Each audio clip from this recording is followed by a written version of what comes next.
The wooden gavel slammed against the bench, echoing through the courtroom like a thunderclap. "Order in the court," the judge barked. I stood there, my palms trembling, clutching the divorce papers so tightly the edges cut into my skin. 68 years old, and this was how 42 years of marriage ended under fluorescent lights surrounded by strangers. Across the room sat Richard, my husband. No ex-husband-to-be. He looked sharp in his navy suit, silver hair combed back, the same smile he used to wear when he'd come home from work, except now it wasn't for me. It was for the young woman beside him. Samantha, my son's wife, my daughter-in-law. Her red nails drummed on the table as she leaned toward him and whispered loud enough for everyone to hear, "She looks like she crawled out of a retirement ad." Richard laughed, a dry, cruel laugh that cut through my chest. Even the bailiff smirked. The judge cleared his throat. "Mrs. Hayes, are you prepared to proceed?" I nodded, but my voice caught. "Yes, Your Honor." For a moment, I could taste the bitter coffee I'd forced down that morning at the diner across from the courthouse. I remembered the waitress, a kind woman named Patty, asking, "You okay, hon?" I lied. "Just another day." But it wasn't. It was the day I was supposed to lose everything. Richard's lawyer stood first, all confidence and polished shoes. "Your Honor, my client seeks dissolution of marriage based on irreconcilable differences. He has been the sole financial provider maintaining all assets, including the house on Maple Drive, the joint savings accounts, and the family company." I felt my stomach twist. The company. The one I'd helped build from our dining table, typing invoices while our son played with Legos on the floor. Then Samantha leaned in again. "She should have signed the prenup back then," she said, pretending to whisper. "Would have saved us all this drama." Her perfume, something sugary and cheap, filled the air. The judge glanced at me. "Mrs. Hayes, do you have legal representation?" I shook my head. "I'll be representing myself." A few people in the gallery chuckled. Richard actually laughed out loud. "You represent yourself," he said. "Eleanor, you couldn't even balance a checkbook." The words hit like bullets, but I didn't flinch. Not this time. Mr. Hayes, the judge, warned, "Control yourself." But he was too smug to stop. "Your Honor, let's be honest. She's here for pity. She wants half of what she didn't earn." I built my company from nothing. "Our company," I interrupted quietly. He waved his hand. "Oh, please. You filed a few papers. That doesn't make you a business partner." Samantha giggled. "Maybe she can get alimony enough for bingo night." The courtroom laughed. I could feel every eye on me, waiting for me to crumble like the frail old woman they thought I was. Instead, I reached into my purse and touched the envelope I'd hidden there, thick yellowed with age, sealed with my late father-in-law's stamp. My fingers brushed the words written in fading ink, to be opened only when truth is forgotten. "Not yet," I thought. "Not yet." The judge sighed. "Mrs. Hayes, if you have something to present, do it now. Otherwise, we'll proceed with asset division." "Proceed," I said softly. Richard leaned back, smirking, crossing his arms. "Finally, let's wrap this up. I've got dinner reservations." The sound of a phone buzzing broke the silence. It was Samantha's. She glanced down and froze. Richard frowned. "What is it?" she whispered. "It's from your accountant." Richard snatched the phone, his face draining of color. "What the hell?" The judge snapped, "Mr. Hayes, no phones in the courtroom." But I already knew. I'd made sure the accountant would send that message right now. Richard's voice cracked. "Your Honor, there must be some mistake." "My accounts." The judge slammed the gavel again. "Mr. Hayes, I finally spoke steady and clear. No mistake, Richard. You should check under the name Eleanor M. Hayes Trust." The room went silent. Even Samantha stopped breathing. I took a slow step forward, meeting Richard's eyes. "While you were too busy signing away loyalty for lust, I said you signed something else 25 years ago, something you never read." His pupils widened. "What are you talking about?" "Your own contract," I said, "the one you filed to make yourself look like the sole owner. But remember, I typed that document for you." I paused, letting that sink in. "And I kept the original."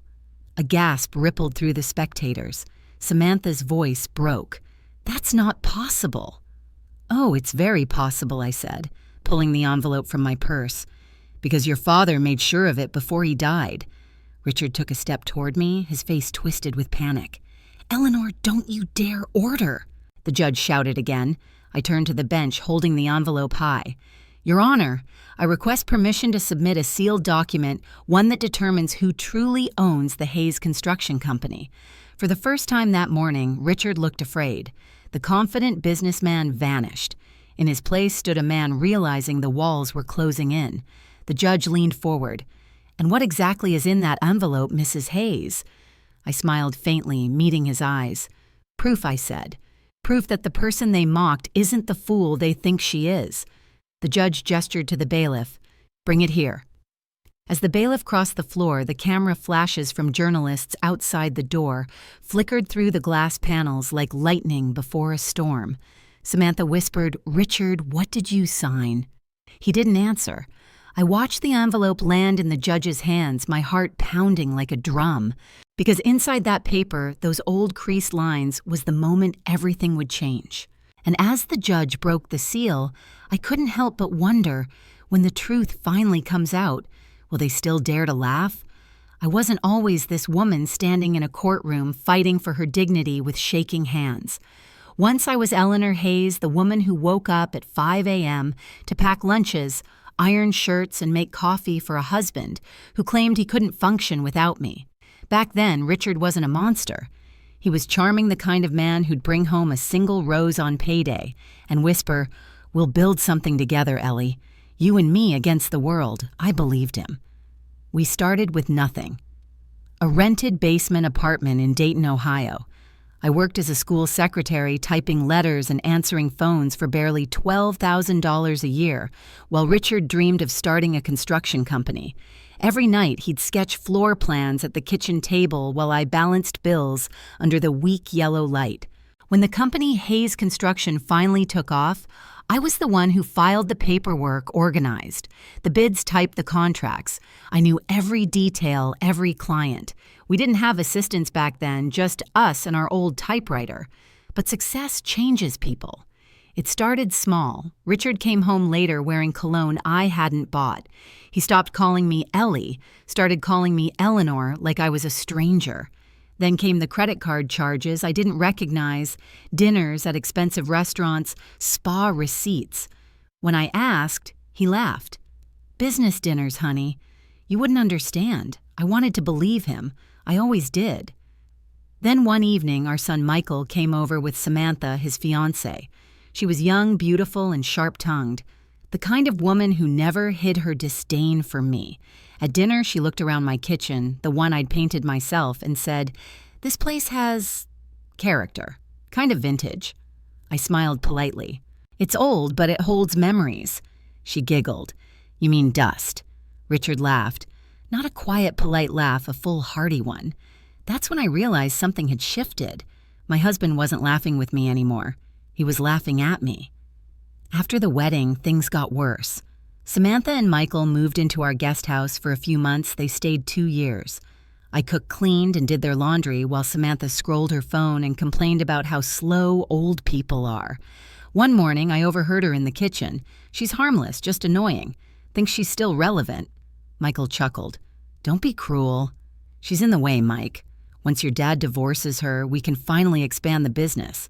Richard said he'll put you in charge." I dropped the dish I was holding.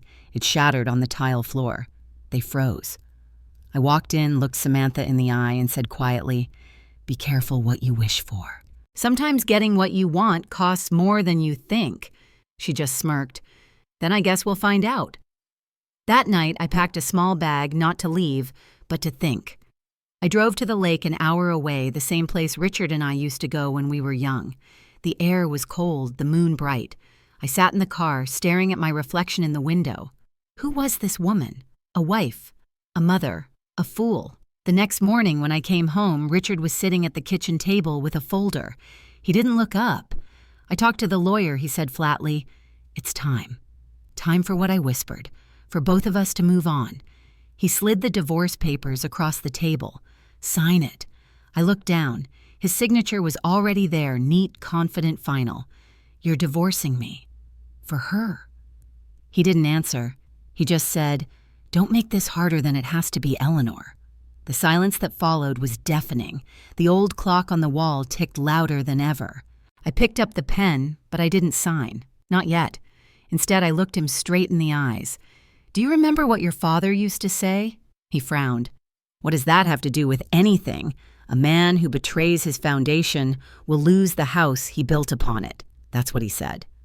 Richard's face darkened. "You always twist his words. Just sign the damn papers."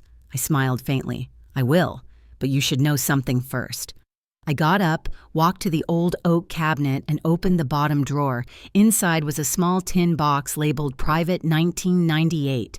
When I turned back, he looked uneasy. "What's that?" "Just some old files from the company," I said. "Don't worry about it." He shrugged. "Burn them if you want. None of that matters now." He had no idea. That night, after he left to celebrate with Samantha and Michael, I opened the box. Inside were 3 documents, one of them sealed with Richard's father's signature. I hadn't looked at them in years, but when I did, my heart stopped. The first page began with the words, "In the event of infidelity, ownership of Hayes Construction shall transfer in full to Mrs. Eleanor Hayes." My hands shook. I read it again. It was real notarized, signed, dated. Richard's father had written it himself. And Richard, oh Richard, had signed it too, back when he was young and arrogant, thinking it would never matter. I sat there for a long time, listening to the sound of the old clock ticking in the dark. Then I folded the papers neatly, slid them back into the envelope, and whispered to myself, "Let them laugh. Just a little longer." Because for the first time in years, I wasn't the powerless wife. I was the storm they didn't see coming. And when the time came when I finally walked into that courtroom, I carried that secret in my purse like a loaded weapon. But even then, I couldn't help but wonder, what hurts more, losing the man you loved or realizing he was never yours to begin with? The morning after I found those papers, I woke up before sunrise. The house was silent, too silent. The kind of quiet that feels like a ghost is watching. I made myself a cup of black coffee and sat at the kitchen table where the divorce papers still lay. The steam from the mug curled like smoke, and for the first time in months, I didn't feel afraid. I felt awake. I thought about all those years I'd spent obeying, apologizing, enduring. Richard used to say I was too soft for the real world, but maybe softness isn't weakness, maybe it's patience. And patience, when it finally breaks, can move mountains. I took the envelope, the one with my father-in-law's handwriting, and slipped it into my purse. My hands trembled, but not from fear this time, from purpose. That morning, I drove downtown to an old brick building with a faded sign, Thomas and Doyle Law Associates. I hadn't stepped into a lawyer's office since we started the company. The receptionist looked up, a young woman with bright glasses. "Can I help you, ma'am?" "Yes," I said quietly. "I need to know if this document still has legal standing." She took the envelope, glanced at the seal, and her eyebrows shot up. "This looks old." "It is," I said, "but it might be the only thing that's still true in my life." A few minutes later, a gray-haired attorney came out to meet me, Mr. Doyle. His handshake was firm but kind. He led me into his office where the walls were lined with old law books and family photos. I handed him the document. He opened it carefully, reading line by line. With every passing second, his expression changed. First curiosity, then disbelief, then something else entirely. Finally, he looked up. "Mrs. Hayes, do you realize what this means?" "I think I do," I said softly. "This agreement transfers full ownership of Hayes Construction to you. If your husband engages in infidelity or financial deceit, it's notarized and witnessed. This is airtight." I let out a shaky laugh. Richard always said paperwork was my hobby. I guess it paid off. Mr. Doyle smiled faintly. "You could take this to court today and walk out as the sole owner of everything." I nodded, staring at the document. The words blurred for a moment, not from age, but from tears welling in my eyes. Not tears of pain, tears of justice waiting its turn. But he continued, "You could also hold on to it, use it strategically. People reveal their true selves when they think they've won." That made me smile. "Then let's see what kind of man my husband really is." That night, I sat by the living room window, the streetlights painting soft orange lines across the carpet. The sound of a car engine approached Richard's truck. He stumbled in, smelling like expensive whiskey and someone else's perfume. "Still up?" he asked, loosening his tie. "I couldn't sleep," I replied. He tossed his keys on the counter. "Don't start, it's late." I looked at him. Really, looked at him. The man who used to kiss my hands when they were cracked from washing dishes. The man who now looked at me as if I were a piece of furniture taking up space. "You used to be kind," I said quietly. He poured himself another drink. "And you used to be fun." There was no point arguing. I just whispered, "Good night, Richard," and went upstairs. But as I lay in bed staring at the ceiling, I promised myself something the next time he underestimates me, I'll make sure he regrets it. 2 days later, Samantha came over. She didn't even knock. She just barged in with a smug grin. "Hi, Mom," she sang sarcastically. "Richard asked me to pick up some documents for the company." I glanced at her hands, freshly manicured, glimmering with diamonds. "They're in the study," I said. "Middle drawer." She strutted in heels, clicking on the hardwood floor. But she didn't notice me watching from the doorway. She wasn't looking for documents, she was looking for proof. Her voice carried through the hall as she muttered to herself, "She's hiding something, I know it." I let her search. I even made tea while she snooped. Then, when she came out flustered and empty-handed, I handed her a cup. "Find what you were looking for?" I asked sweetly. Her eyes narrowed.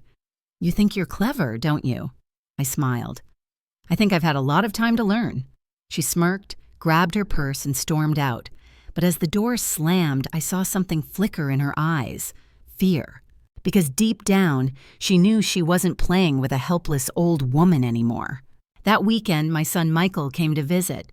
He looked uncomfortable, torn. "Mom," he began, "Dad says you're trying to drag this out. He wants peace. He wants closure." I looked at him. My only child caught between guilt and greed. "I want the same thing," I said softly. "But sometimes peace comes after the storm, not before it." He sighed. "Please don't make this ugly." I smiled faintly. "Michael, it already is." He looked down, unable to meet my eyes. And for the first time, I realized I might lose my son before I ever get justice. But if that was the cost of the truth, I was willing to pay it. That night, I placed the envelope in a new folder, marked it clearly, for court submission, confidential.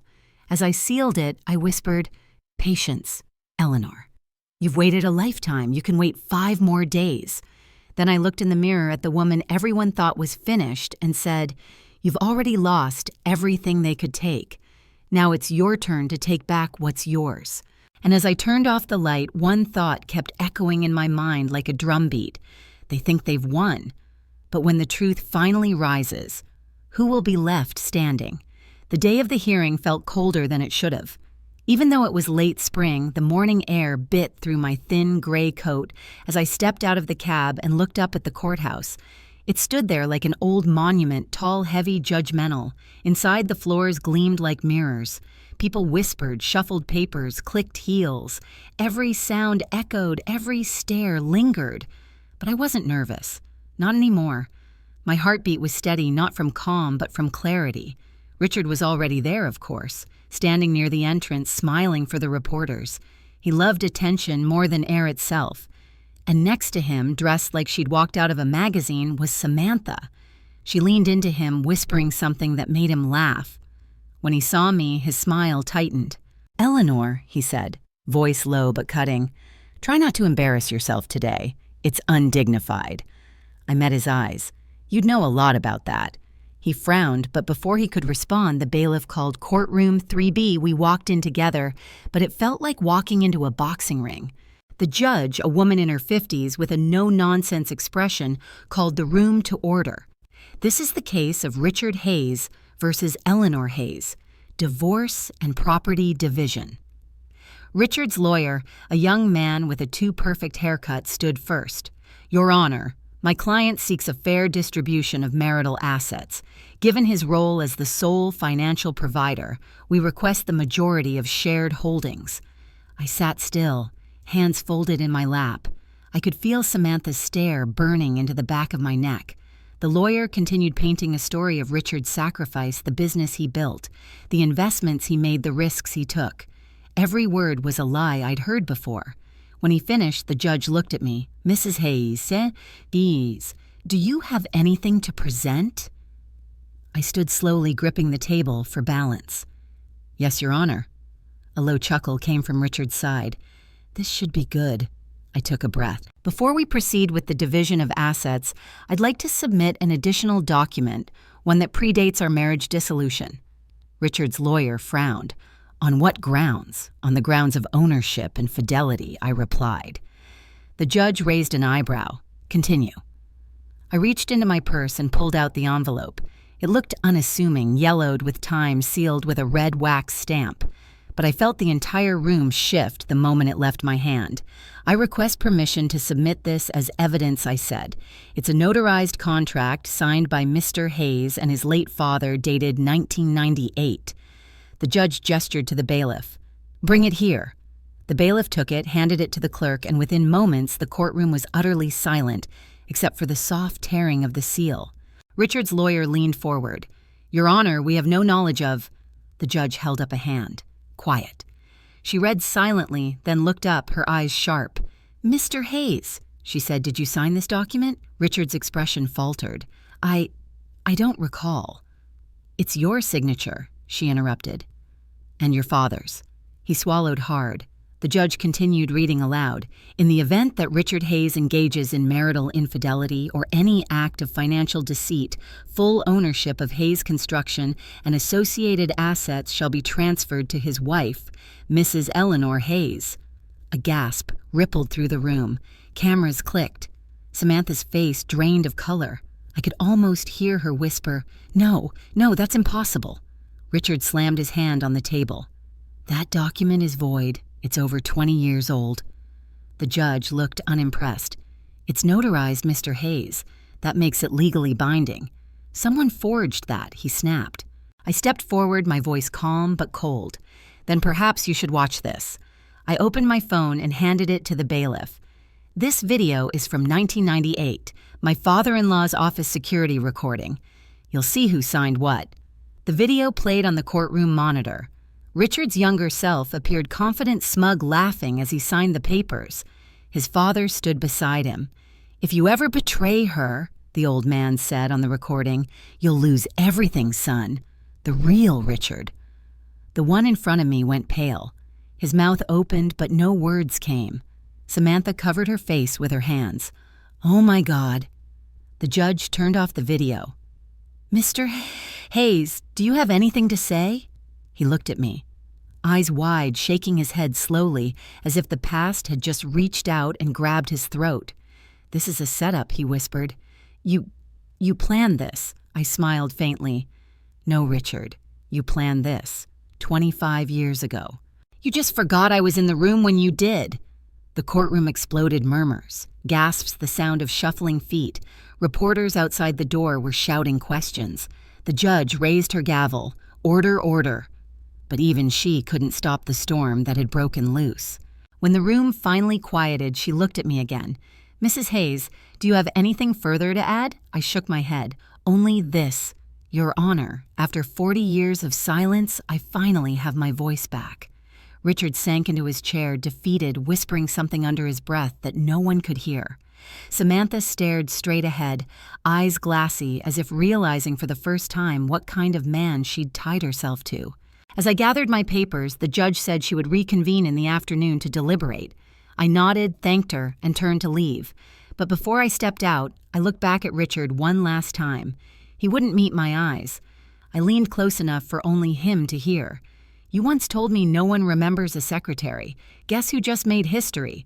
Then I walked out, calm, steady, while behind me the courtroom erupted again, voices overlapping in chaos.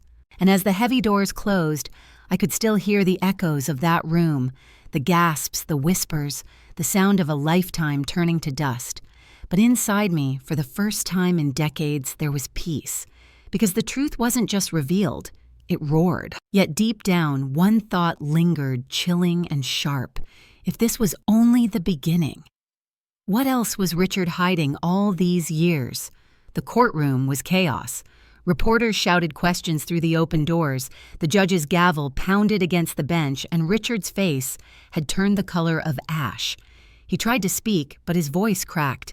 This can't be happening. That paper was nothing but a symbolic document. My father, he didn't mean.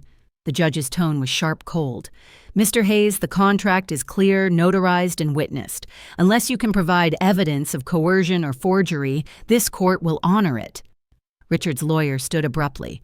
Your Honor, my client contests the authenticity. We request time for forensic verification of the signature. Before the judge could reply, I took a calm step forward. Then perhaps I said softly, we should review this. All eyes turned to me. From my purse, I took out a small silver USB drive polished from years of handling. This contains the notarized recording from my father-in-law's office archives. He had every legal document he oversaw recorded on camera, including this one. You'll see the original signings and hear every word spoken. The bailiff handed it to the judge, who motioned for the technician to play it. The courtroom lights dimmed as the video projected on the screen.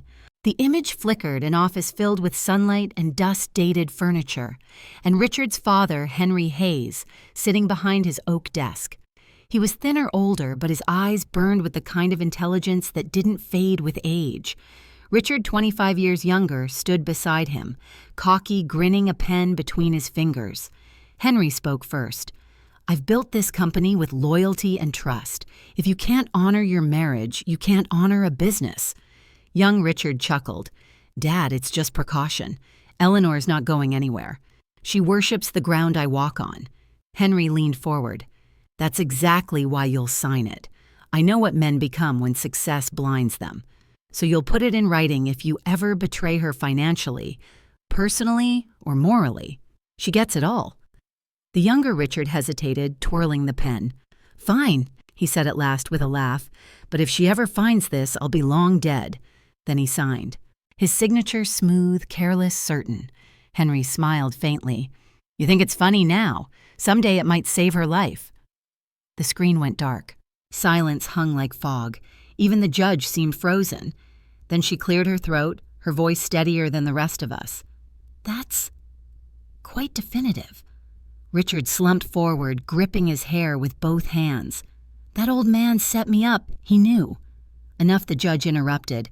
The court will recess for 10 minutes while I review the video in full. She stood and left the bench. The moment she was gone, Samantha's voice pierced the air. You idiot! She hissed at Richard, her perfectly composed mask cracking. You told me this would be easy. You said she had nothing. Richard spun on, her eyes wild. Keep your voice down. But she didn't stop. You've been lying to me since day one. You told me your father cut her out of everything.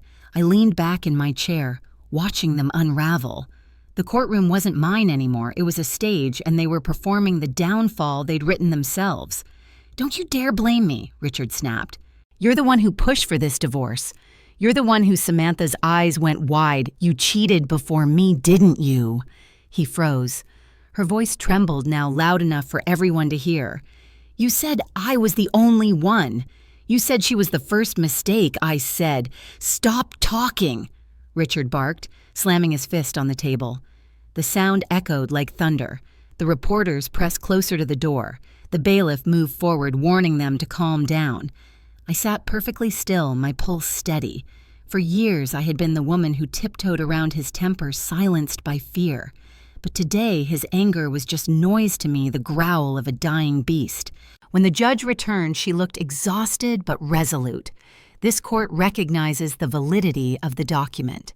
Effective immediately, Mrs. Eleanor Hayes is the legal owner of Hayes Construction pending further administrative verification.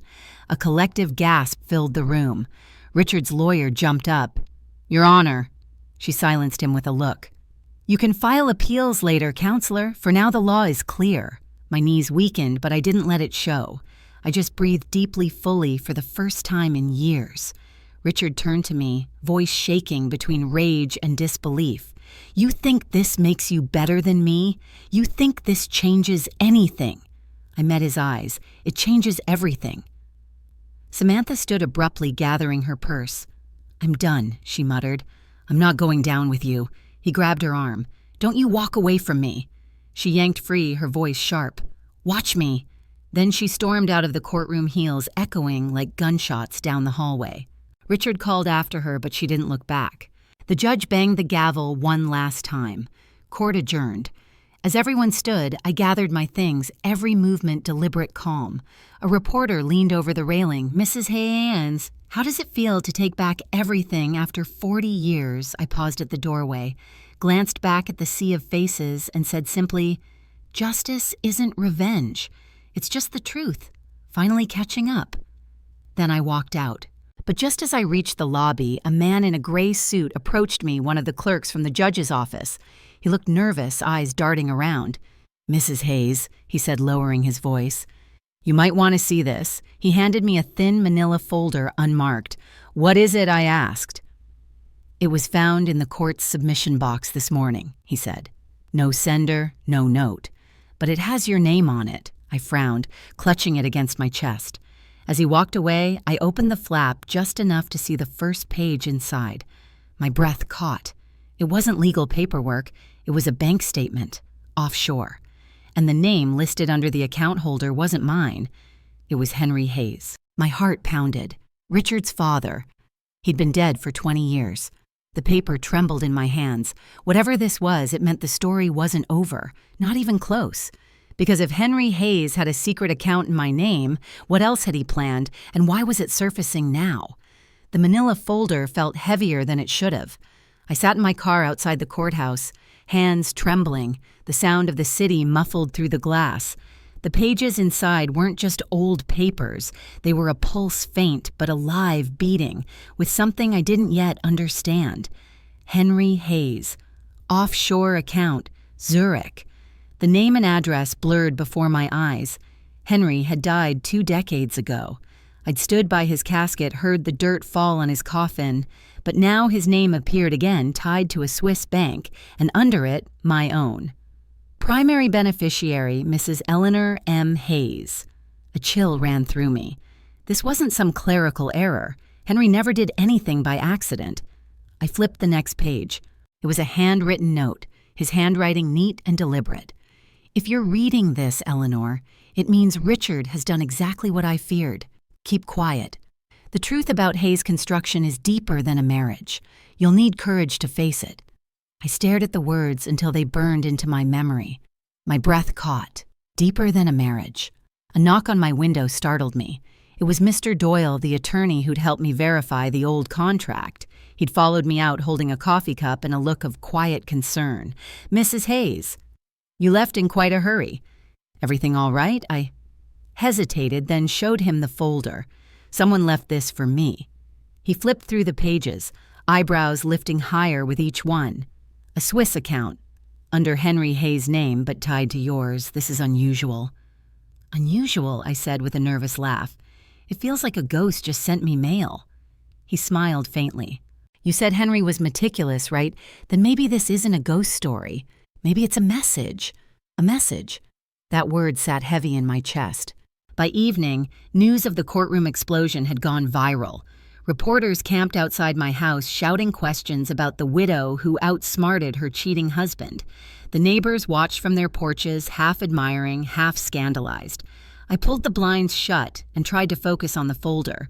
Inside were bank statements, legal documents, and one photograph Henry and a younger Richard standing beside a construction site.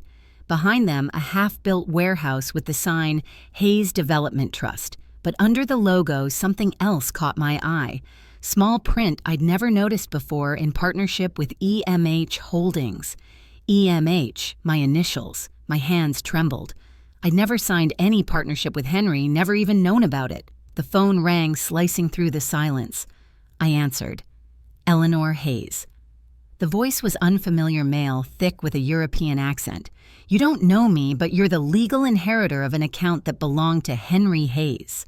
I represent Zurich Federal Holdings." My breath stopped. "How did you get my number? It was provided by Mr. Henry Hayes himself," the man replied smoothly.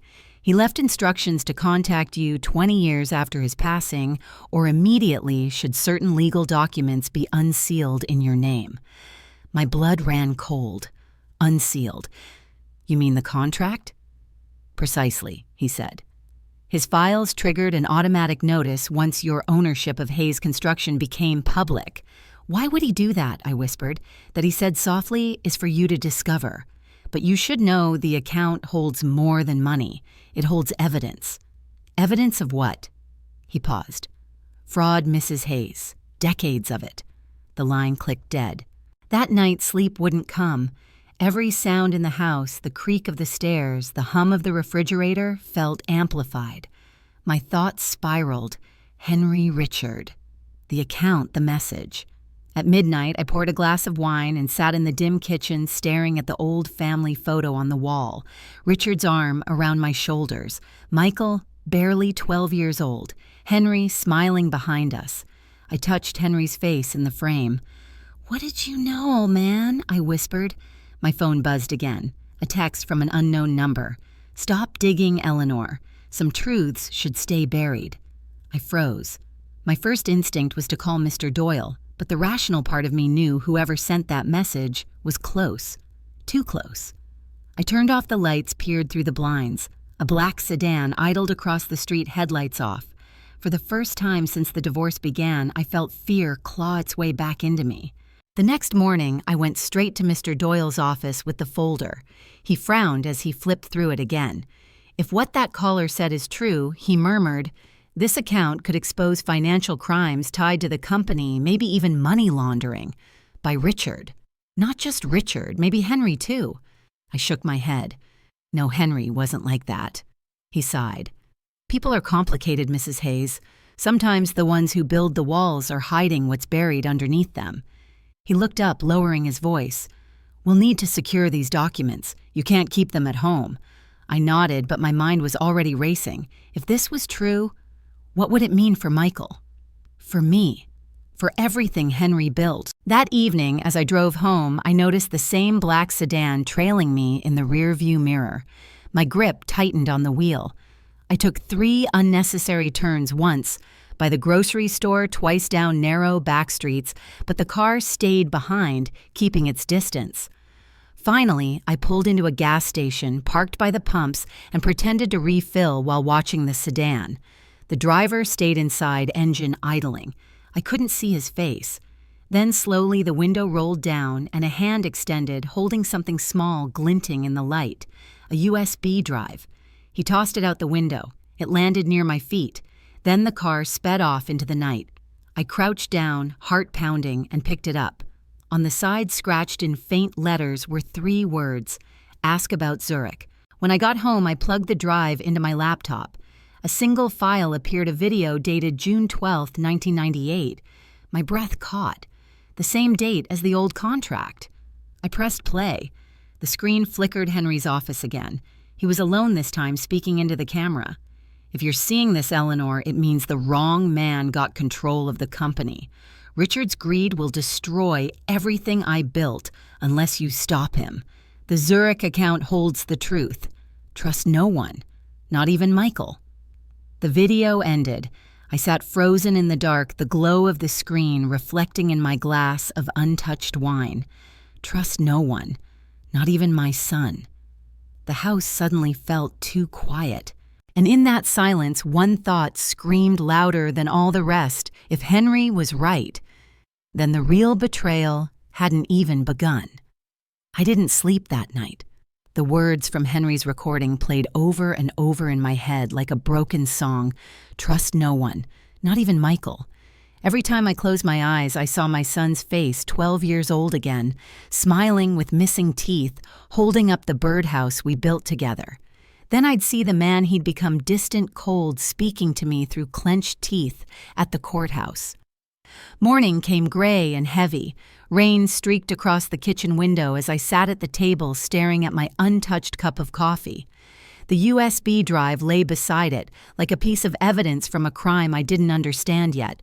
Michael called around 9 a.m. I hesitated before answering. Mom, his voice was careful. I saw the news. You really pulled it off. I didn't pull anything off, I said quietly. I just told the truth. He sighed. Dad's furious. Says you humiliated him in front of everyone. He humiliated himself, I replied. I just stopped pretending not to see it. Silence. Then he said, "Listen, maybe we can talk later. I'll come by tonight." Something in his tone made me pause. It wasn't warmth, it was intent. "Sure," I said slowly. "Dinner at 7. When I hung up, I stared at the phone a long time. Then I locked the USB drive in my jewelry box. Mr. Doyle called an hour later. "Mrs. Hayes, I've gone through the bank records. The Zurich account is very real and large. But here's the catch, the account wasn't just used to hide money. It was used to move it. There are transfers from shell companies, some under the Hayes Construction name, some under a different one. EMH Holdings." My chest tightened. "Those are my initials." "Yes, but the account wasn't created by you. Henry registered it himself in 1997 under your name, but using his own signature authority. He set it up so that only you could claim ownership if Richard violated the marriage clause. Why would he do that?" "Because Mrs. Hayes," he said carefully, "I think Henry knew his son, and I think he knew this day would come." By noon, I decided I couldn't sit still. I needed to see for myself what was in Zurich. I called the number that had contacted me the night before, the one from Zurich Federal Holdings. A woman answered this time. "Mrs. Hayes, we've been expecting your call. Your identification has been pre-approved for access. You may verify your credentials remotely or in person." "In person," I said. "I don't trust remote."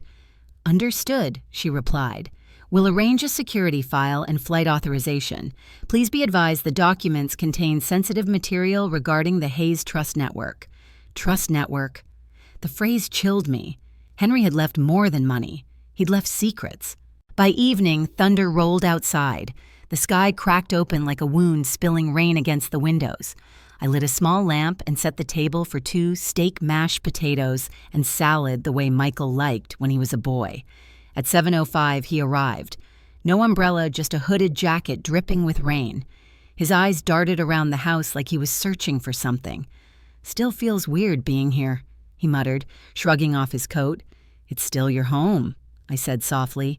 He sat down. "Dad's losing it. He says you're trying to ruin him." "I'm not trying to ruin anyone," I said, pouring him a glass of wine. "But I won't let anyone ruin me either." He studied me. "You sound different. Maybe I am." We ate in silence for a few minutes before he finally said, "Mom, I need to ask, where did you get those documents? The court papers, the video, everything?" "From your grandfather," I said. His fork froze halfway to his mouth. "What do you mean Henry left me more than a contract? He left me a warning." Michael leaned forward, his voice low. "A warning about what I watched him carefully, about your father, about the company, about a bank account in Zurich." He froze. His eyes flickered, not confusion, but recognition. "You know about it," I whispered. He didn't answer. "Michael," I said, my voice trembling, "tell me the truth. Were you part of this? Did you know what your father was doing?" He pushed back his chair and stood abruptly. "Mom, stop. You don't understand. This isn't what you think. Then tell me what it is." His voice cracked. "Grandpa wasn't the hero you think he was. He built that account to hide illegal money tax fraud offshore deals. Dad found out years ago. That's why he took over everything. He was trying to keep it quiet." I stared at him, heart pounding. "Quiet? You mean covering it up? Protecting the family," he said through clenched teeth. I felt my chest tighten. "By lying, by betraying your mother." He looked down. I didn't have a choice. The rain hammered harder against the windows. "Michael," I said softly, "Henry trusted me with the truth because he knew what power does to men. And now I see he was right. It's eaten both of you alive." He ran a hand through his hair, pacing. "Mom, you don't get it. If this account goes public, the entire company collapses. People lose jobs. The IRS comes after us. Dad goes to prison. I go to prison." I rose slowly, my chair scraping the floor. "Then maybe that's justice." His eyes filled with desperation. "You can't. Mom, please." The power flickered. Lightning flashed across the room, and for a second I saw the boy he used to be, scared, small, begging me to fix something he'd broken. Then I whispered, "I won't destroy you, Michael, but I won't save your father again either." He looked at me like he didn't recognize me anymore. "You've changed." "No," I said. I've just stopped apologizing. When he finally left, I sat alone in the quiet, watching the rain ease into a soft drizzle. The air smelled like metal and soil, the scent of something being washed clean. I unlocked my jewelry box, took out the USB drive, and set it beside the Zurich folder. 2 objects, 2 truths, 1 past, 1 future. And somewhere in between them, my choice. Outside, lightning flashed again, illuminating a shadow on the porch, someone standing still watching. When I opened the door, there was no one there. Only a wet footprint on the doormat. It wasn't Michael's. It was larger. And written in the condensation on the window beside it, with one trembling finger, were the words, "Zurich isn't safe." I locked the door and stepped back, pulse racing. If Zurich wasn't safe, then Henry's secret wasn't meant to protect me. It was meant to test me.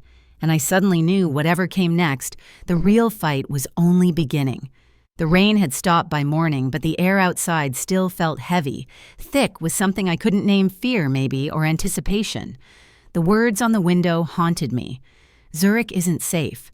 I didn't know who had written them or when. I checked the porch 3 times before dawn. No cars, no footprints except that single wet print that had started to fade with the night. I tried calling Mr. Doyle first thing, straight to voicemail. Then I tried again. Nothing. Something was wrong. I packed the Zurich folder, the USB drive, and a change of clothes into a small leather bag. If Zurich wasn't safe, I needed to find out why. At 11:00 a.m., I received an email from an address I didn't recognize, Henry Trust at Secure Mail. The subject line read, "If you want answers tonight. 9 p.m. Pier 14. The message was brief. Your husband is not the only one who betrayed you. Come alone. Bring nothing but the envelope. A friend of Henry's." I stared at the screen until the letters blurred. Every instinct screamed, "Don't go." But the part of me that had spent 40 years being ignored, silenced, underestimated that part, refused to be afraid. By the time the sun went down, I was driving along the coast, the waves crashing hard against the rocks. Pier 14 wasn't far from the old shipping docks, a place half abandoned where rusted containers lined the shore like gravestones. The air smelled of salt and diesel. The lamps flickered weakly, throwing long shadows over the cracked concrete. I parked a few feet away from the pier and got out, clutching the leather bag close to my chest. My shoes splashed through puddles as I walked toward the end of the dock. Someone was already there. A man in a dark coat standing with his back to me, staring out at the water. "Mrs. Hayes?" he asked without turning around. His voice was low calm, but his accent Swiss. Maybe it was unmistakable. "Yes," I said carefully. "You said you knew Henry." He turned then, and I saw a face weathered by time, sharp eyes under a black hat. "I did. My name is Klaus Weber. I worked with your father-in-law for 20 years. He trusted me with certain safeguards." "Safeguards?" I asked.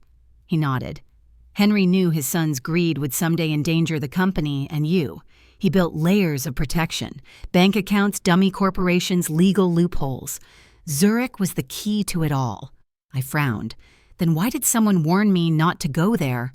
He sighed. "Because Zurich isn't safe anymore. The account has been compromised." My pulse quickened. "By who? Your son," he said quietly.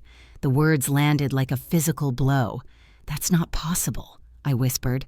"Michael would never," Klaus interrupted gently. "Henry predicted this too. He said the boy might inherit his father's ambition, but not his conscience. The account shows recent activity. Transfers. Someone accessed it 2 days ago using authorization only your family could have." I felt my knees weaken. "You mean Michael already knows about the money?" He nodded. "And he's trying to move it before you claim it." For a long moment, the only sound was the ocean slapping against the pier. Then I took a deep breath and said, "What happens if he succeeds?" "The trail disappears," Klaus replied, "and with it, all the evidence of Richard's crimes. You'll be left with nothing but accusations and no proof." I stared at him. "So what do I do?"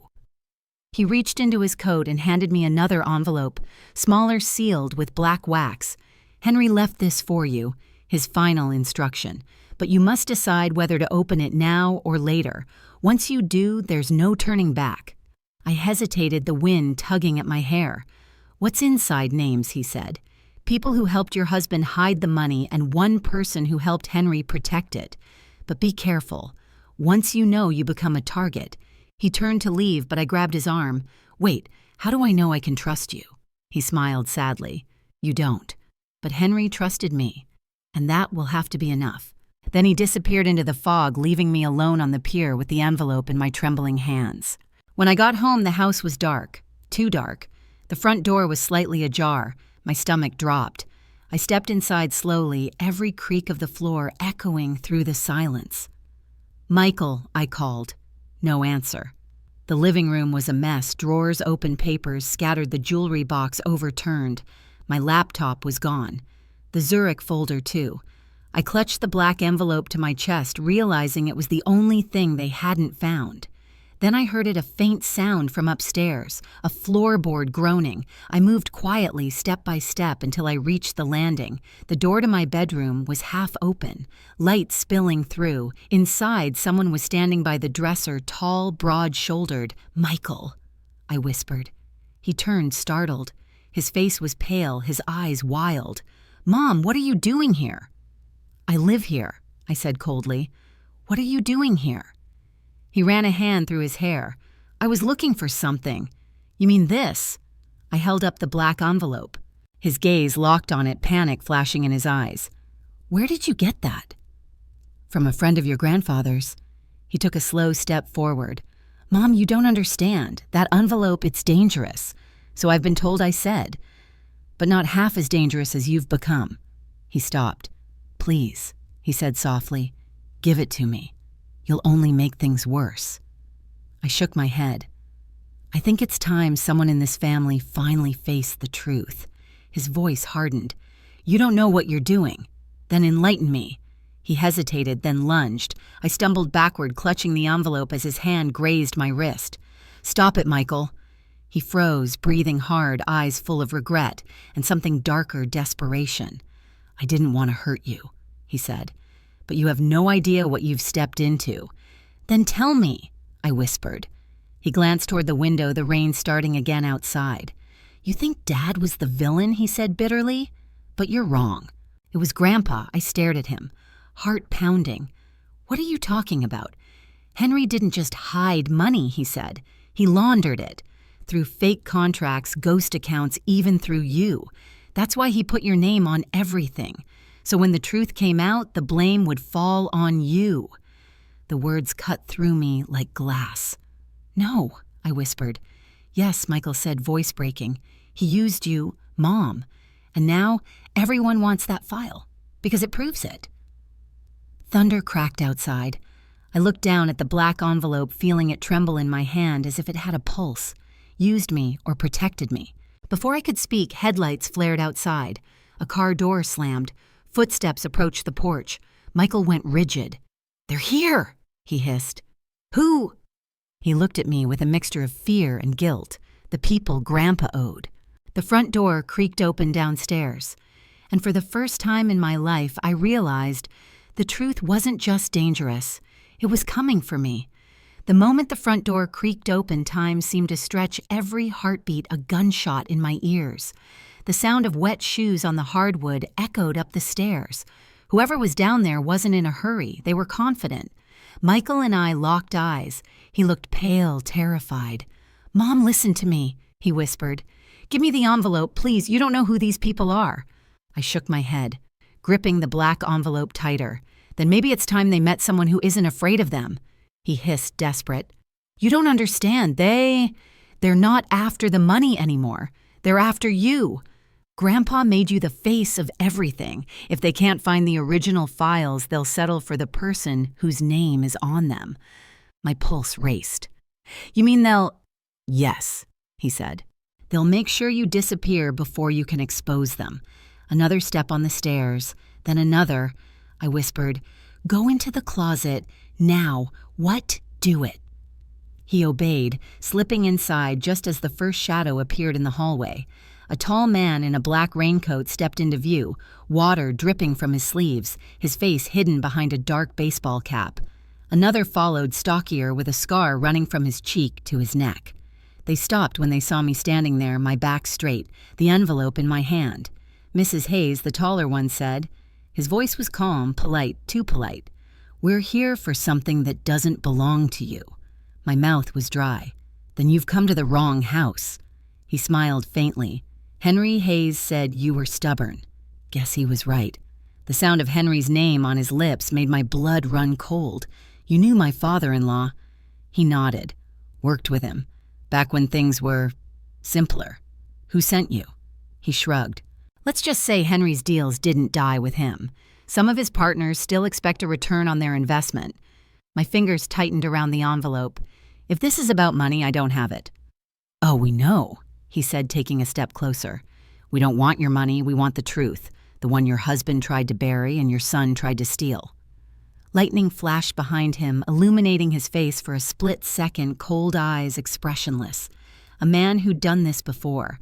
He extended his hand. The envelope, Mrs. Hayes. Downstairs, the house creaked. Another sound, the back door opening. More footsteps. There were more of them. I backed toward the window. "And if I refuse," he gave a small, tired smile, "then you'll be the last Hayes to make a mistake." Behind me, Michael burst out of the closet. "Don't touch her." The man spun around, startled. I used that second to act. I threw the lamp beside me straight at his head. It missed, but shattered against the wall, plunging the room into darkness. "Run!" I screamed. Michael grabbed my arm, and we tore down the hallway as the two men shouted behind us.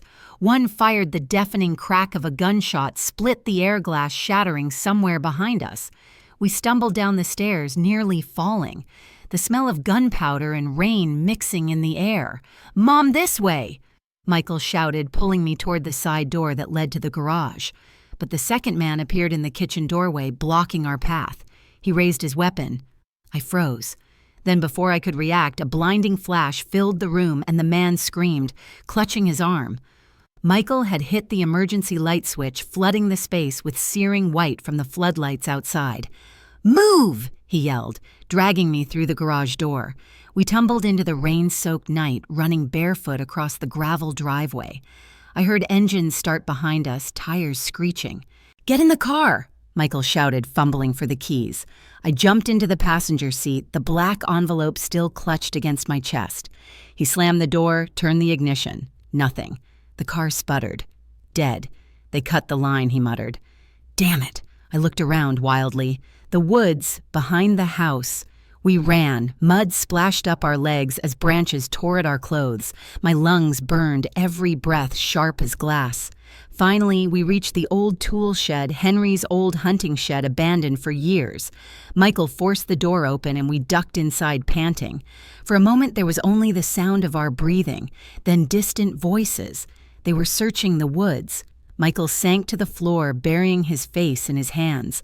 "This is my fault." "No," I said, catching my breath.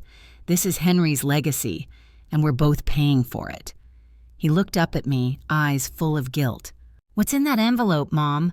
What's worth killing for?" I hesitated, staring at the black seal. I could almost hear Henry's voice again. "Once you open it, there's no turning back." Lightning lit up the shed through the cracks in the wall. "I think it's time we find out," I whispered. Michael swallowed hard. "Are you sure?" "No," I said. "But I'm done being afraid of the truth." I broke the seal. Inside were documents, photocopies, bank receipts, and one handwritten letter addressed to me. My hands trembled as I unfolded it. Eleanor. "If you've come this far, then you already know what Richard and I built was never clean. I made choices to protect the company, to protect my family, but I crossed lines I swore I never would. I used your name not to frame you, but to shield you. I thought if everything fell apart, the law would see you as the innocent party, not me. But the men I dealt with, they won't care about that. Take the documents to Zurich. Inside the vault, you'll find evidence that clears your name completely. Do not trust anyone. Not the lawyers, not your son. Once you open that vault, burn everything else. Henry." Tears blurred the ink. Michael looked over my shoulder. "Clears your name." "What does he mean?" I folded the letter. He means Henry wasn't just guilty, he was trying to make it right. Outside voices grew louder, the crunch of boots on wet leaves. Michael gripped my hand. "We can't stay here." I tucked the letter into my coat. Then we go to Zurich. He stared at me, rainwater dripping down his face. You're serious? Yes, I said. If this is where it ends, I want to end it knowing everything. We burst out of the shed just as headlights cut through the trees, too close, too fast. Go! Michael shouted. The roar of engines chased us down the hill. I clutched the envelope tight, heart pounding. And as thunder rolled above us, one thought echoed through my mind. Henry had built this empire on secrets. Now I was going to tear it all down, even if it killed me. We reached the airport before dawn, drenched, exhausted, and running on instinct. The storm had passed, leaving the sky streaked with pale gray light. The world felt momentarily calm, that eerie stillness that comes right before the next wave hits. Michael and I didn't speak as we waited in line for tickets. His clothes were still wet, his hair plastered to his forehead. He looked nothing like the confident man who once strutted into my living room with his perfect wife and perfect arrogance. Now he just looked like a frightened boy, my boy. When the clerk asked for our destination, I hesitated. My voice felt foreign as I said it aloud, Zurich. One way. The words sealed our fate. We boarded the flight under false names, courtesy of a friend of Mr. Doyle's, who finally called back just hours before we left. He sounded uneasy, told me not to use my phone, not to talk to anyone, not even to trust the police. Mrs. Hayes, he'd warned, you're not just dealing with corporate crime anymore. Henry's partners had government connections. Some of them are still in power. Once you open that vault, you'll be walking into a firestorm. But I was done being afraid of fire. I stared out the airplane window as the city below shrank into a pattern of gold lights. For a moment, I thought about everything I'd lost: my husband, my home, my peace.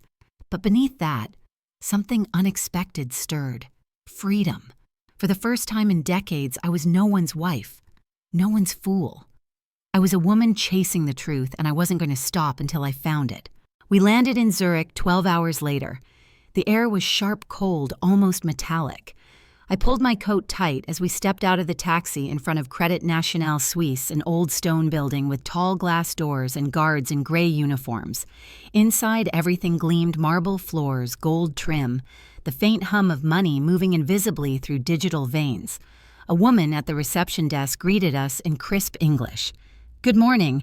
How may we assist you? I need to access a private vault under the Hayes Trust," I said, handing her the black envelope with Henry's authorization papers. Her eyes flicked to the seal, and her polite smile faltered. "One moment, please." She disappeared behind a glass wall. Two guards exchanged a glance. Michael leaned close, whispering, "Mom, this feels wrong." "It's always felt wrong," I whispered back. "That's how you know it's real." A few minutes later, the woman returned with a tall man in a charcoal suit, mid-50s, with eyes like polished steel. "Mrs. Hayes," he said smoothly, "I'm Director Stein. Please follow me." He led us down a long corridor lined with numbered doors. Our footsteps echoed. The air grew colder. Finally, he stopped at a heavy vault door with a digital keypad and an old-fashioned keyhole. "This vault was sealed in 2001, he said. "The authorization required both a passphrase and the original key, which your father-in-law left in your name. Do you have it?" I nodded and reached into my coat pocket, pulling out the small brass key I'd found taped to the back of Henry's letter. He inserted it, turned it once, and stepped aside. "Whenever you're ready, Mrs. Hayes." Inside the vault was smaller than I'd expected, more like a private study than a storage room. A single desk sat in the middle, a locked metal briefcase resting on top. I walked toward it, my heartbeat echoing in my ears. "This is it," I whispered. Michael hovered behind me. "Mom, are you sure about this?" "No," I said, "but Henry wanted me to see it, so I will." The briefcase clicked open easily. Inside were stacks of papers bound with rubber bands, financial records, transaction logs, legal files, and on top another envelope sealed in blue wax marked, "For Eleanor only." My hands shook as I opened it. The letter inside was written in Henry's unmistakable handwriting. "Eleanor, by the time you read this, Richard will have destroyed everything he touched. I made mistakes trying to build an empire. I let power rot the roots of this family. I used your name to protect the company because I knew you were the only one untouched by greed.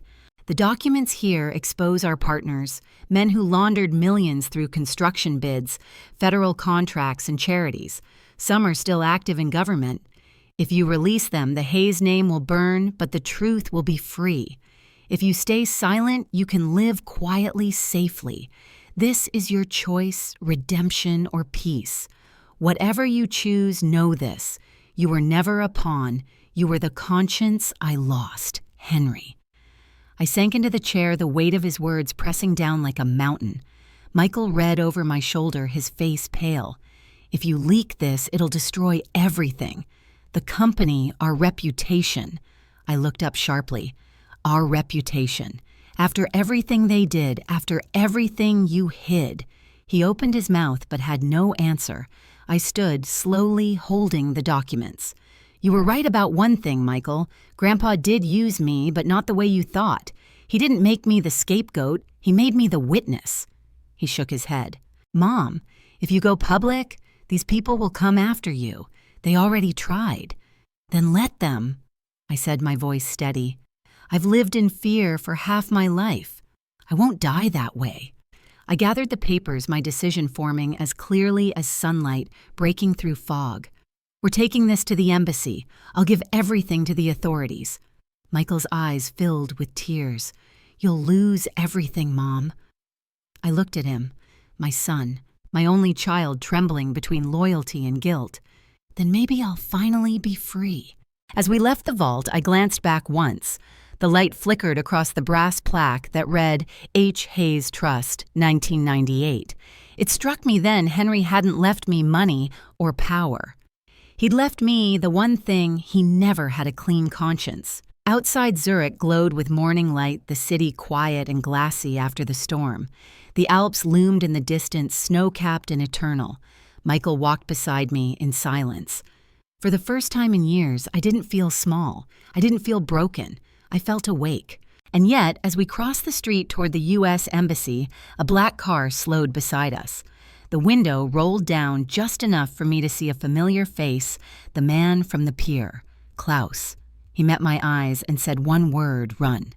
Then the car sped off, and in the reflection of the embassy's glass doors behind us, I saw two other vehicles closing in fast. The choice Henry had left me wasn't just moral anymore.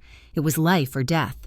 The second Klaus mouthed run, my body reacted before my mind could. I grabbed Michael's wrist and bolted toward the embassy doors. The guards shouted something in German, rifles half raised, but I didn't stop to explain. Behind us, tires screeched. Metal groaned as another car skidded to a halt. Mom, what's happening? Michael gasped. Keep moving. We crossed the marble threshold as the first shot cracked the air.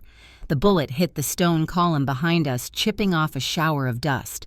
Panic erupted in the square. Tourists screamed, pigeons, scattered alarms, wailed.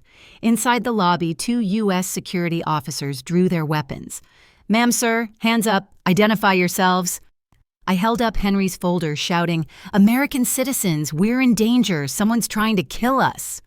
One guard recognized the panic in my eyes more than the words. He motioned us behind the metal detectors. Get them to the safe wing. As the heavy doors slammed shut, I heard the echo of more gunfire outside and then silence. They kept us in a windowless room for hours. Questions, forms, names.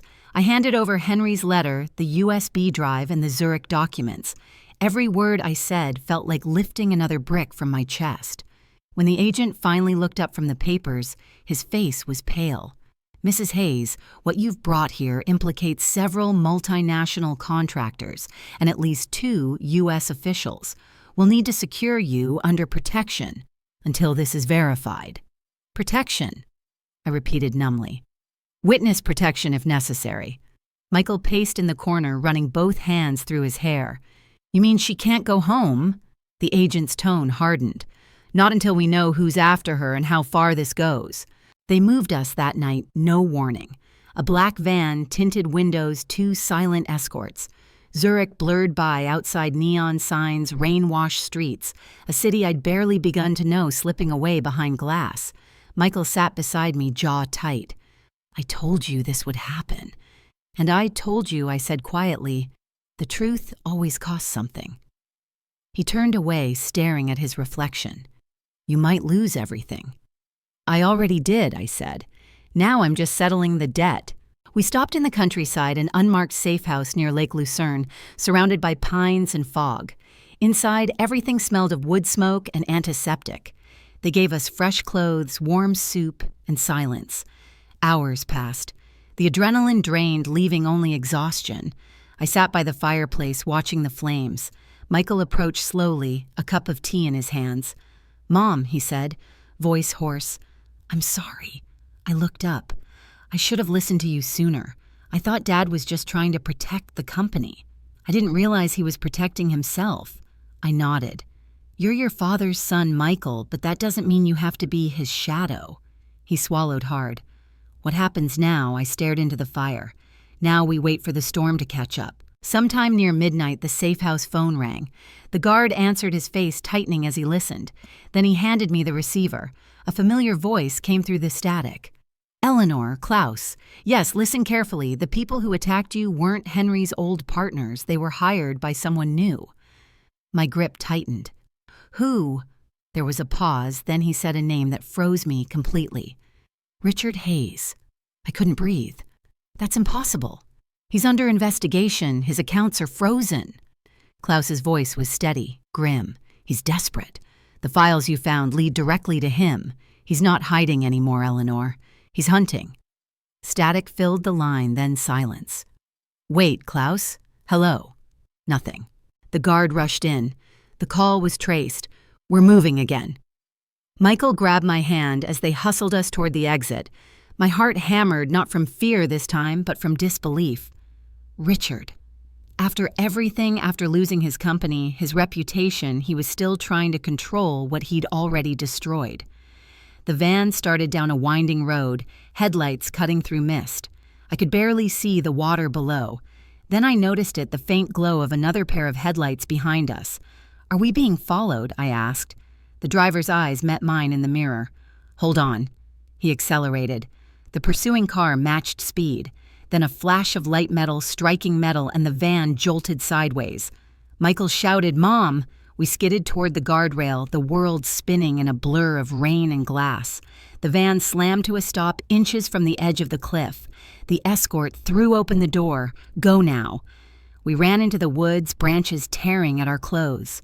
Behind us, the crash of another vehicle, footsteps pounding the gravel. Someone yelled my name.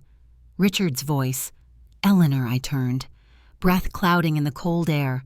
Through the trees illuminated by headlights stood the man who once promised me forever. He looked older, feral rain streaming down his face. "You ruined me," he shouted. "You stole my life." "No," I called back. "You gave it away." He stepped closer, gun in hand. "Give me the documents. Give me the damn truth." "They're gone, Richard," I shouted. "The embassy has everything." He stopped trembling. "Then so do you." He raised the gun. Michael lunged forward. "Dad, don't." The shot cracked through the trees. Silence followed, a long, terrible silence broken only by rain dripping from the pines. When I opened my eyes, Richard was on his knees, the gun lying useless in the mud. Michael stood over him, holding a branch like a club, shaking uncontrollably. He's alive," Michael whispered. "Barely." Sirens wailed in the distance. Police, embassy, security, maybe both. The world tilted, spinning between relief and exhaustion. I looked down at Richard one last time. "All you ever wanted was control," I said softly, "and look where it brought you." He looked up, blood on his lip, eyes glassy. "You think you've won," he rasped. "You have no idea what you've started." Then he laughed, a hollow, broken sound, and the medics dragged him away. Hours later, back at the safe house, I stood by the window, watching dawn break over the lake. The clouds were clearing, the first pink light glinting on the water. Michael joined me quietly. "Is it over?" I didn't answer right away. The embassy had the files. Richard was in custody. Henry's empire was collapsing brick by brick. But somewhere deep inside, I knew it wasn't over. Not yet. "There's one vault left," I said finally. Henry mentioned it in the Zurich files, a secondary archive in Geneva. Michael frowned. "Another one?" "Yes. The letter said it contains the names of every official who helped them. If I hand that over, this won't just ruin our family, it'll change everything." He was silent for a long moment. Then he said, "So what will you do?" I turned to the window, the sunrise reflecting in my eyes. "I don't know," I said. "But whatever's in that vault, the world deserves to see it." Outside, a single black envelope sat on the porch sealed with red wax. No note, no sender, just my name written in careful, familiar handwriting. Eleanor. I lifted it slowly, heart pounding, and before I could open it, a gust of wind tore through the trees, scattering pine needles across the floor like a warning. Because the truth wasn't finished with me yet, and somewhere out there in Geneva, another secret was waiting to be opened.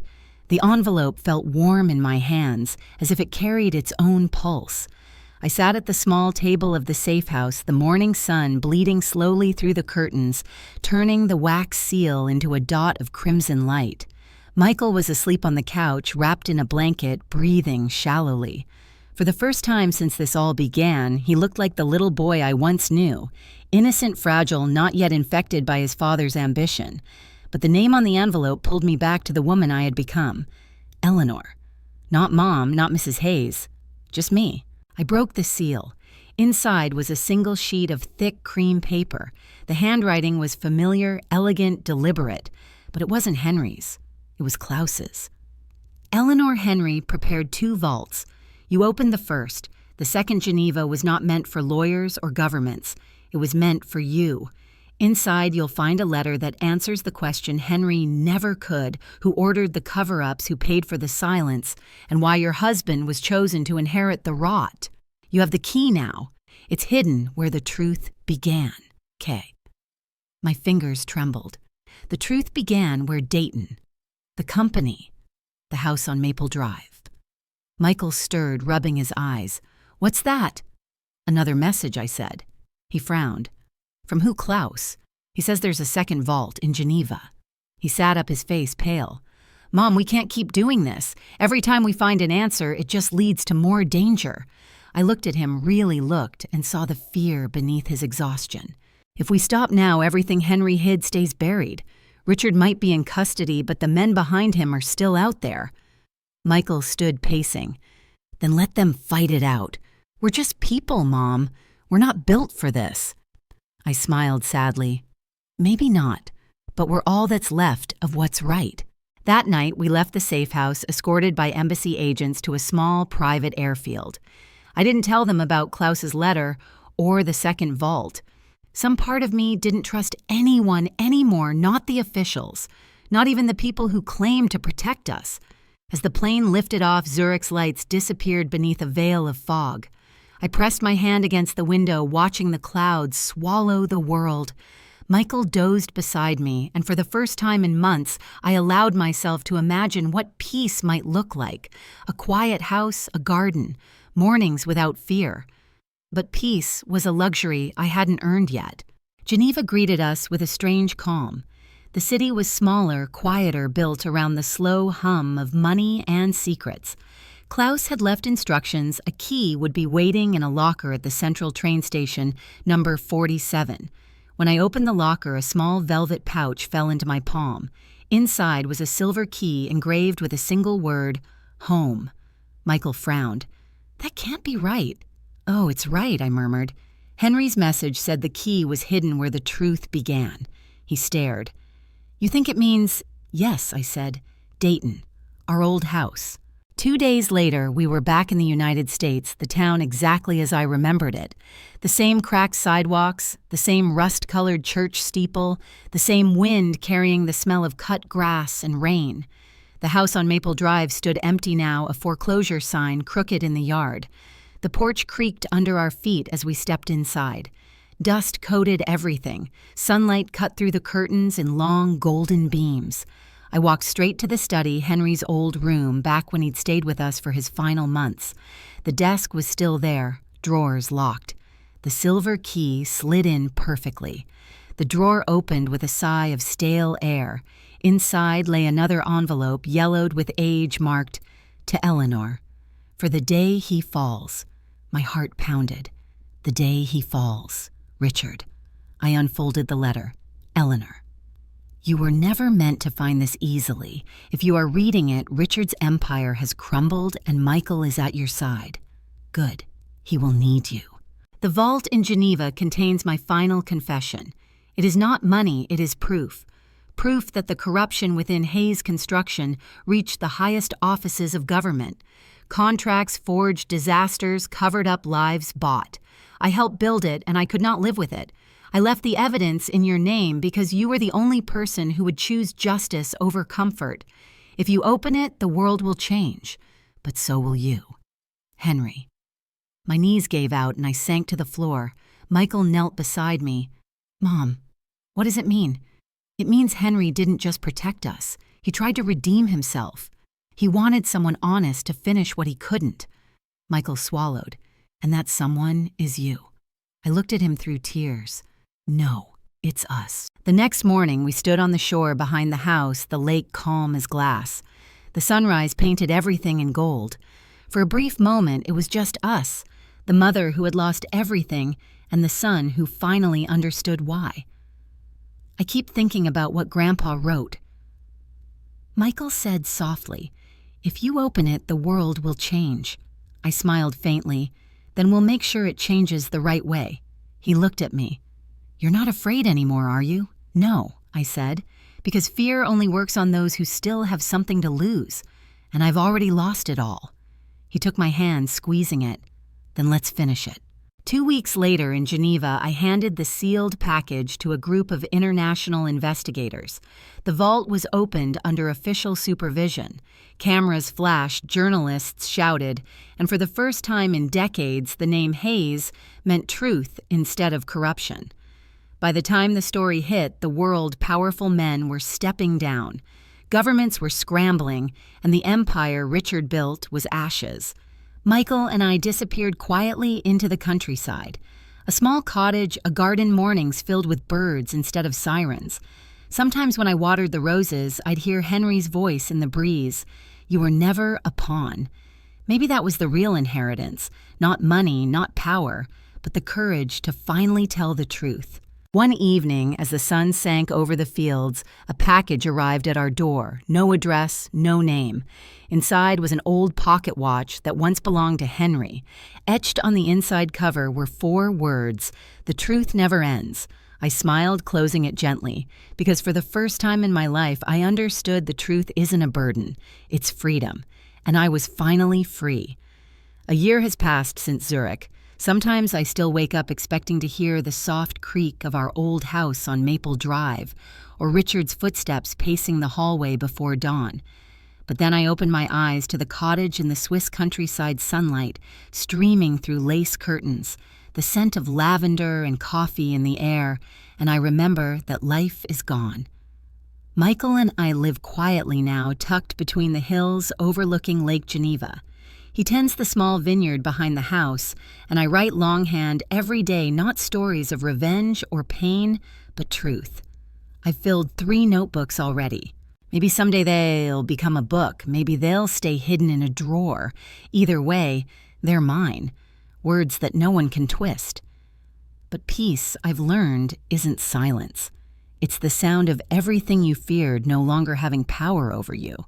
The investigation Henry began and I finished didn't just destroy the Hayes Empire, it cracked open something far larger. The newspapers called it the Iron Foundation Scandal. 7 CEOs indicted 3 senators forced to resign 2 governments implicated in construction fraud across continents. I watched it all unfold from afar, not with satisfaction, but with a strange kind of grief. The company Richard built on deceit had also built schools, hospitals, homes. For years, I'd told myself that those good things could outweigh the bad. But corruption is like a disease. It doesn't stop until you cut it out entirely. And so one morning, I watched a reporter announce the final judgment Eleanor Hayes, the whistleblower widow, whose courage sparked a global reckoning. I turned off the television before the sentence ended. I didn't want fame. I just wanted quiet. Richard never left prison. His health declined faster than anyone expected. The last letter I received from him arrived on a gray October afternoon. The handwriting was shaky, desperate. Eleanor. They call you a hero. I call you a fool. You destroyed the legacy I built. You betrayed me for what? For some notion of purity. You think they care about justice. They'll forget you by Christmas. But I won't. Even here in this cell, I still win because you'll spend the rest of your life alone. Richard. I didn't reply.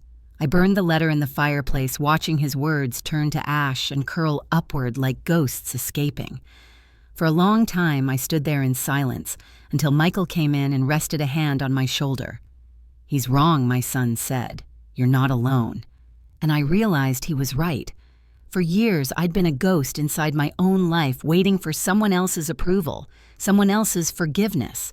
But the woman who stood there watching the embers glow wasn't a ghost anymore. She was flesh and fire. Michael's changed too. He's softer, now, humbler. Sometimes I catch him looking at the mountain's eyes distant, and I know he's thinking about everything we lost: his father, his inheritance, the illusion of an easy life. Once I asked him if he regretted any of it. He shook his head. "You taught me that doing the right thing doesn't mean we win, Mom. It just means we stop losing ourselves. We don't talk about the night in the woods anymore, or the gun, or the fear. Those memories live somewhere behind us, still there, but no longer running the show." In early spring, a letter arrived from the Department of Justice.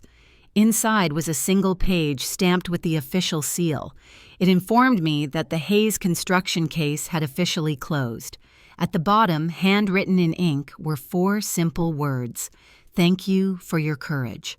I read it once, then folded it carefully and tucked it into Henry's pocket watch.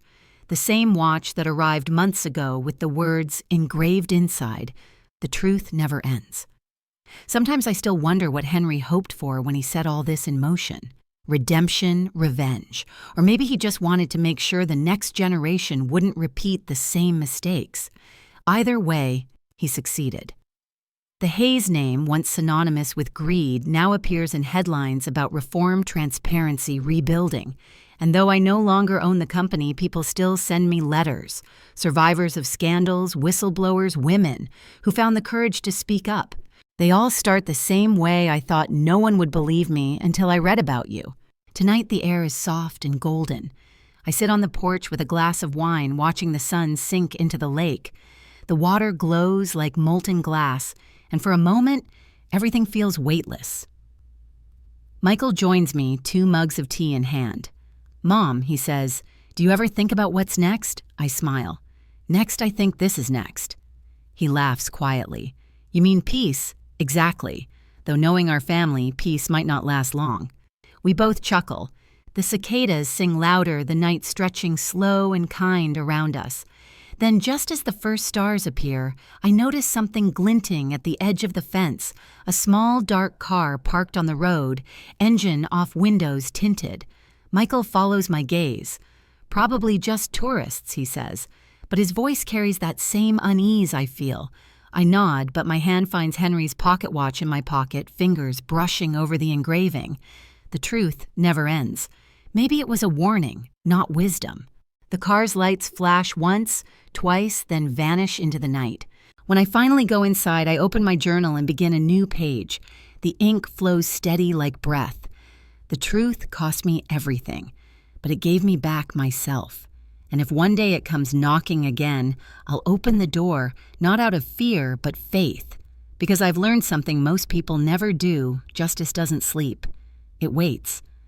I close the notebook, blow out the candle, and whisper to the dark, "Your move, Henry." Outside, the lake is still, but somewhere deep beneath its glassy surface, something shifts, quiet, patient, alive. Because even here in peace, the story isn't over.